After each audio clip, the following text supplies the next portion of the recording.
Medina की एक गली, एक आदमी तेज कदमों से चल रहा है, कमर में तलवार है और चेहरे पर ऐसा फैसला जिसे बदलना आसान नहीं। वो किसी से बात नहीं करता, वो रुकता नहीं, वो सीधे उसी तरफ बढ़ रहा है जहां से इस्लाम की आवाज उठती है। लेकिन उसे क्या पता, जिसे वो खत्म करने जा रहा है वही उसकी पूरी जिंदगी बदल देगा। और यही वो लम्हा था जब एक सख्त दिल इंसान उमर बिन खत्ताब बनने वाला था, अमीरुल मोमिनीन हजरत उमर रजी अल्लाह ताला अन्हु। अगर ये वाकया आपके दिल को छू जाए तो वीडियो को लाइक करें और कमेंट में अल्लाहू अकबर जरूर लिखें। हजरत उमर रजी अल्लाहू ताला अन्हु बचपन से ही मूर्ति पूजा किया करते थे। मूर्तियों के साथ उनका गहरा यकीन जुड़ा हुआ था और उनके दिल में इस्लाम की मुखालिफत की आग हर वक्त सुलगती रहती थी। धीरे धीरे जब रसूलुल्लाह हजरत मोहम्मद सल्लल्लाहु अलैहि वसल्लम की दावत से मुसलमानों की तादाद रोज बरोज बढ़ती जा रही थी, ठीक उसी वक्त इस्लाम को मिटाने के लिए कुरैश ने हर मुमकिन कोशिश की। आपस में मशवरा करके उन्होंने यह फैसला किया मोहम्मद सल्लल्लाहु अलैहि वसल्लम को इस दुनिया से हमेशा के लिए खत्म कर दिया जाए। इतना ही नहीं, बल्कि उनमें से एक शख्स ने ऐलान किया कि जो कोई भी हजरत मोहम्मद सल्लल्लाहु अलैहि वसल्लम का सर जिंदा या मुर्दा लेकर आएगा, उसे इनाम में 1000 सोने के सिक्के और 1000 ऊंट दिए जाएंगे। अगर तुम में से कोई यह काम कर से बढ़े और ऐलान किया हुआ इनाम हासिल करे। यह सुनकर सब लोग सोच में पड़ गए कि आखिर हजरत मोहम्मद सल्लल्लाहु अलैहि वसल्लम का सर कैसे लाया जाए। इस बात पर सब एक दूसरे की तरफ देखने लगे।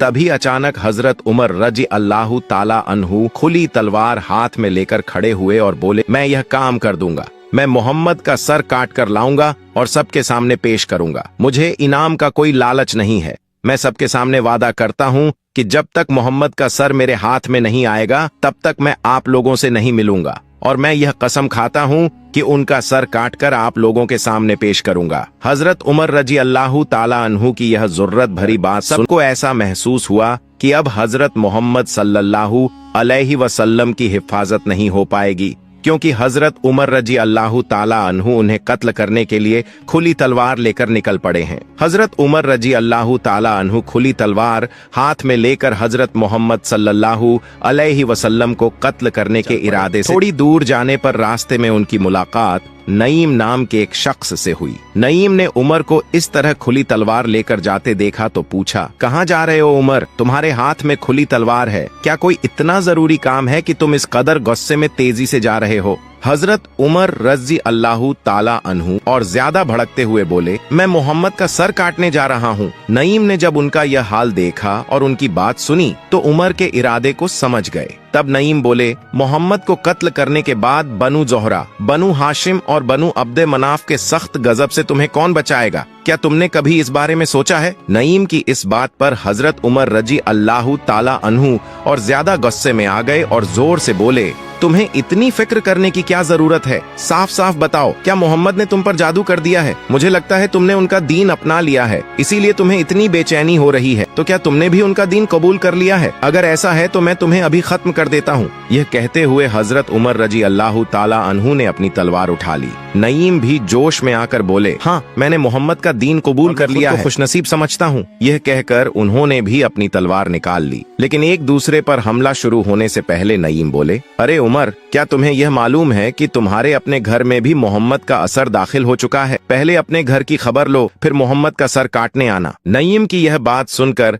हजरत उमर पर जैसे बिजली गिर पड़ी। उन्होंने हैरानी से पूछा, क्या यह सच है या तुम नबी को बचाने के लिए झूठ का सहारा ले रहे हो? नईम बोले, याद रखो उमर, नईम कभी झूठ नहीं बोलता। गुस्से और रंज में डूबे हुए उमर उसी वक्त अपनी बहन और बहनोई के घर की तरफ चल पड़े। उसी समय उनकी बहन और बहनोई कुरान की तिलावत कर रहे थे। तभी हजरत उमर रजी अल्लाहु ताला अन्हु ने घर के दरवाजे पर जोर से दस्तक दी और दरवाजा खोलने को कहा। हजरत खब्बाब रजी अल्लाहु ताला अन्हु फौरन एक छुपी हुई जगह में छिप गए और कुरान शरीफ को हटाने का भी वक्त न मिला, वह वहीं पड़ा रह गया। हजरत उमर रजी अल्लाहु ताला अन्हु बोले, मैंने बाहर से तुम लोगों को कुछ पढ़ते हुए सुना है। नहीं, हमने तो कुछ भी नहीं पढ़ा। हजरत उमर रजी अल्लाह ताला अन्हु बोले, मुझे खबर मिली है कि तुम लोगों ने अपना पुराना दीन छोड़ दिया है और मोहम्मद का नया दीन अपना लिया है। अगर हजरत मोहम्मद सल्लल्लाहु अलैहि वसल्लम का दीन हक है तो मैं उसे कबूल करूंगा, इसमें बुराई ही क्या है। सईद की यह बात सुनकर हजरत उमर को अब किसी शक की गुंजाइश न रही। उन्हें पूरा यकीन हो गया कि उनकी बहन और बहनोई ने इस्लाम कबूल कर लिया है। उनका गुस्सा और भी बढ़ गया। अपने शौहर को भाई के हाथों से बचाने के लिए बहन आगे आई। हजरत उमर रजी अल्लाह ताला अन्हु ने अपनी बहन पर हाथ उठा दिया। कुछ देर बाद रुककर उन्होंने अपनी बहन से पूछा, अच्छा फातिमा, तुम ही बता दो, क्या तुम दोनों ने इस्लाम कबूल कर लिया है?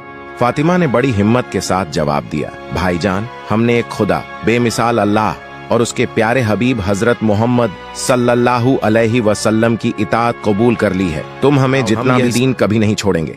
हजरत उमर रजी अल्लाहु ताला अन्हु ने जब अपनी बहन की यह बात सुनी और उसके चेहरे पर अजीब सी कव्वत और सुकून देखा तो वह एक साथ हैरान भी हुए और मुतासिर भी।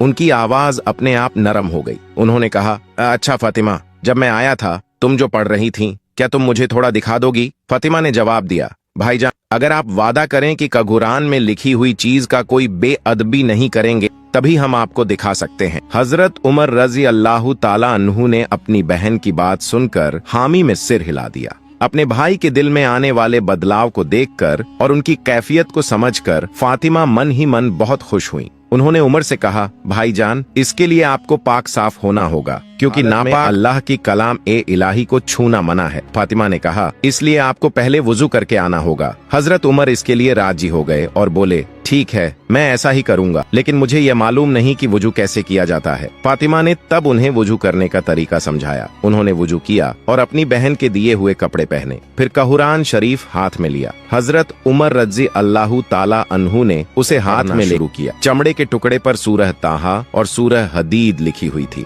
उन्होंने इन दोनों सूरतों की तिलावत की और जैसे पूरी तरह तन्मय हो गए। अचानक अनजाने में उनके मुंह से निकल पड़ा, कितनी शिरीं जबान है, कितना लाजवाब बयान है और कितना खूबसूरत इसका मफहूम है।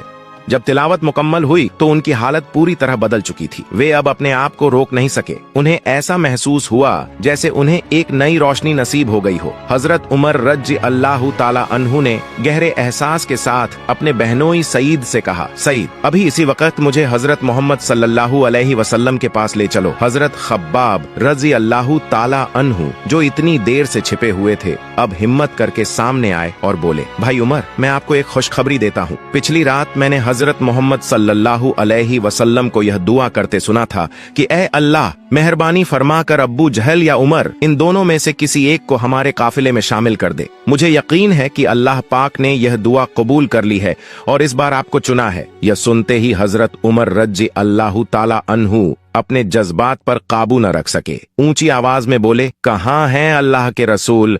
अब वे कहाँ तशरीफ फरमा रहे हैं? मुझे फौरन उनके पास ले चलो ताकि मैं अभी उनके मुकद्दस कदमों में गिर सकूं। उस वक्त हजरत मोहम्मद सल्लल्लाहु अलैहि वसल्लम कुछ सहाबा के साथ सफा पहाड़ी के पास अरकम नाम के एक नए मुसलमान के घर में दीन ए इस्लाम पर बातचीत फरमा रहे थे।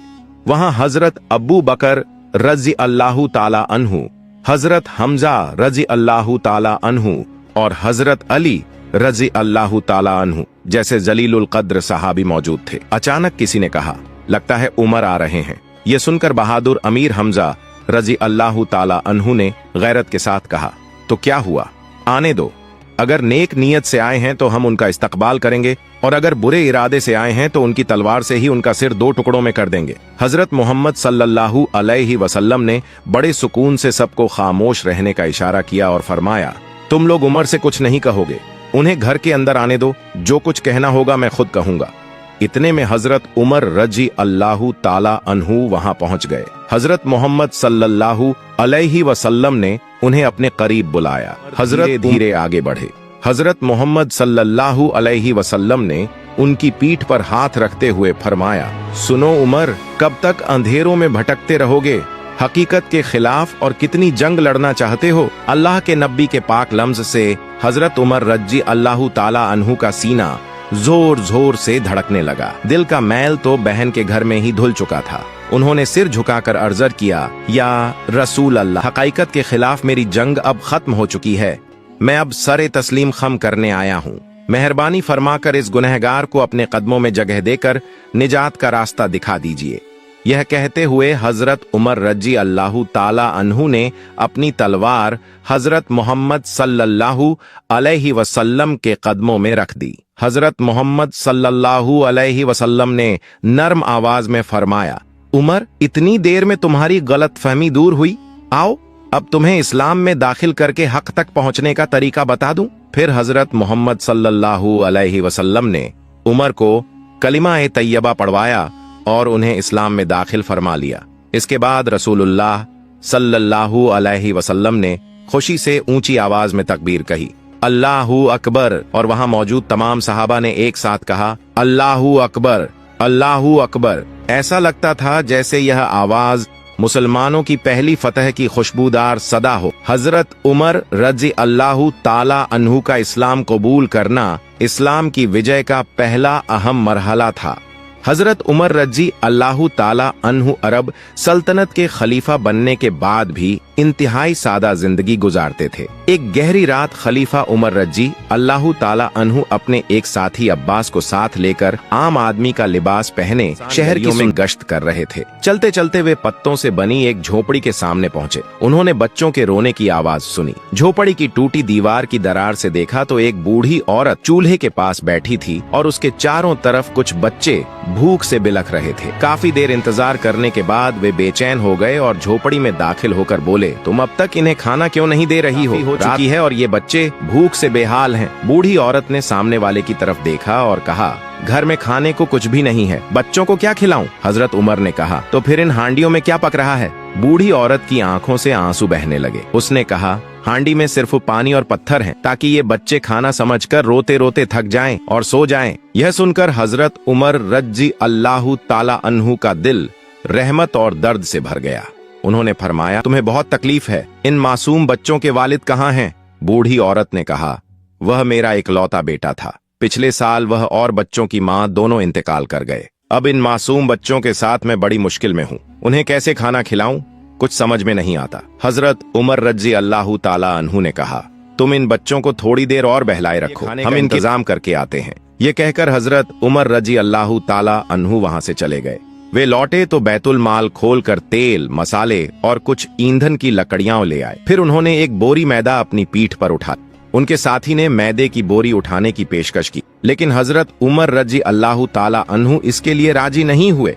उन्होंने कहा, मेरे गुनाहों का बोझ मुझे ही उठाने दो, के दिन मेरे अमल का बोझ तुम में से कोई नहीं उठाएगा। फिर दोनों उस बूढ़ी औरत की झोंपड़ी में लौट आए। हजरत उमर रजी अल्लाहु ताला अन्हु ने अपने हाथों से बच्चों को पेट भर खाना खिलाया। जब बच्चों ने जी भरकर खाना खा लिया तो उनके चेहरों पर मुस्कान फैल गई। बच्चों की मुस्कुराहट देखकर हजरत उमर के चेहरे पर इत्मीनान और सुकून की चमक आ गई। रुखसत होते वक्त हजरत उमर रजी अल्लाहु ताला अन्हु ने बूढ़ी औरत से कहा, ऐ माँ, अब तुम्हें इन बच्चों की फिक्र नहीं करनी होगी। खलीफा उमर के खजाने से तुम्हें हर महीने मुकर्रर मदद पहुँचेगी। बूढ़ी औरत दिल से दुआएं देने लगी। इसके कुछ दिनों बाद एक रात एक लंबे कद का आदमी शहर की सड़कों से गुजर रहा था। चारों तरफ खामोशी थी, गहरा अंधेरा छाया हुआ था। रेगिस्तानी हवा में खजूर के पत्ते सरसराहट कर रहे थे। अचानक एक तंबू के पास पहुंचते ही उसने एक औरत की दर्द भरी धीमी आवाज सुनी। वह कुछ देर रुककर सुनता रहा,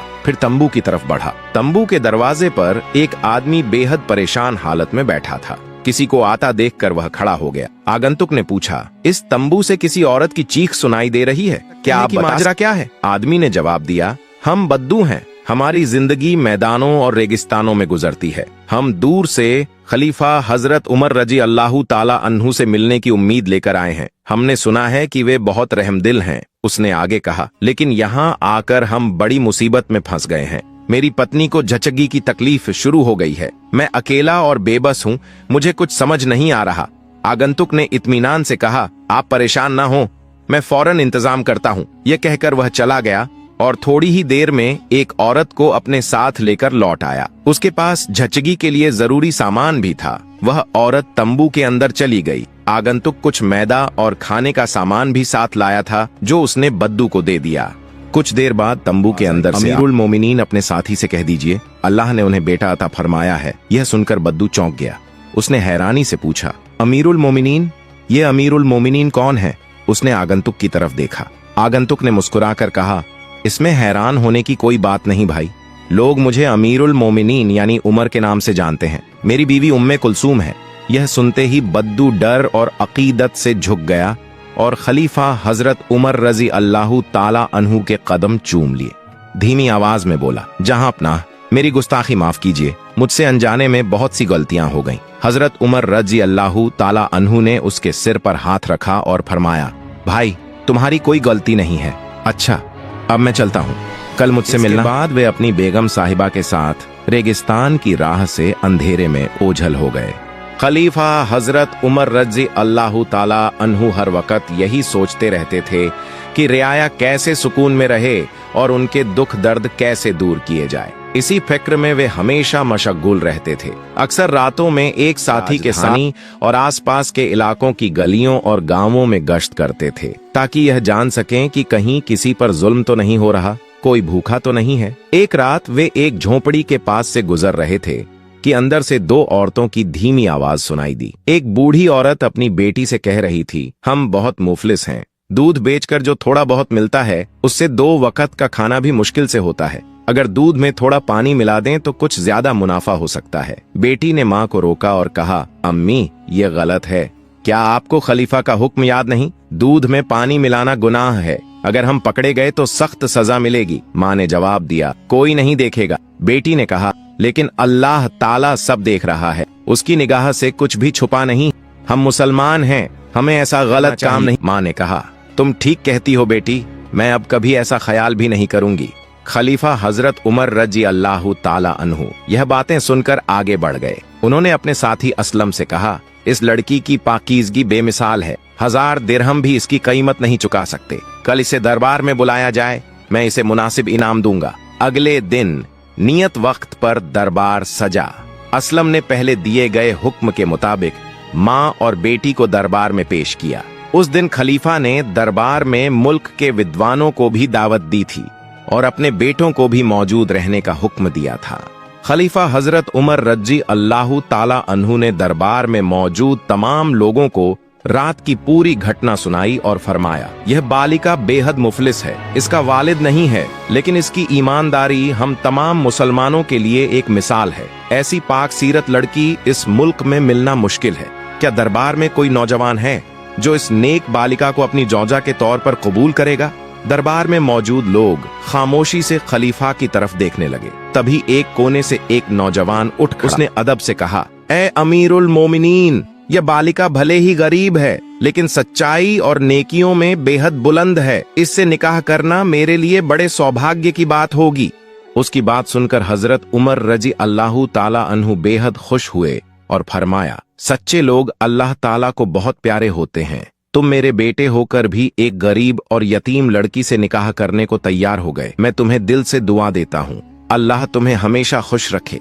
हजरत उमर रजी अल्लाह ताला अन्हु कभी किसी काम को छोटा नहीं समझते थे। शाही दरबार, इंसाफ और हुकूमत के कामों से लेकर अपने घरेलू मामलात तक सब कुछ वे खुद अंजाम देते थे। एक दिन दोपहर के वक्त जब धूप बेहद तेज थी, वे इधर उधर दौड़ते नजर आए। उसी वक्त मदीना का एक नामवर शख्स उनसे मिलने आया। उसने खलीफा को इस तरह धूप में परेशान देखकर पूछा, ए अमीरुल मोमिनीन, आप इस सख्त धूप में क्यों इस तरह दौड़ रहे हैं? हजरत उमर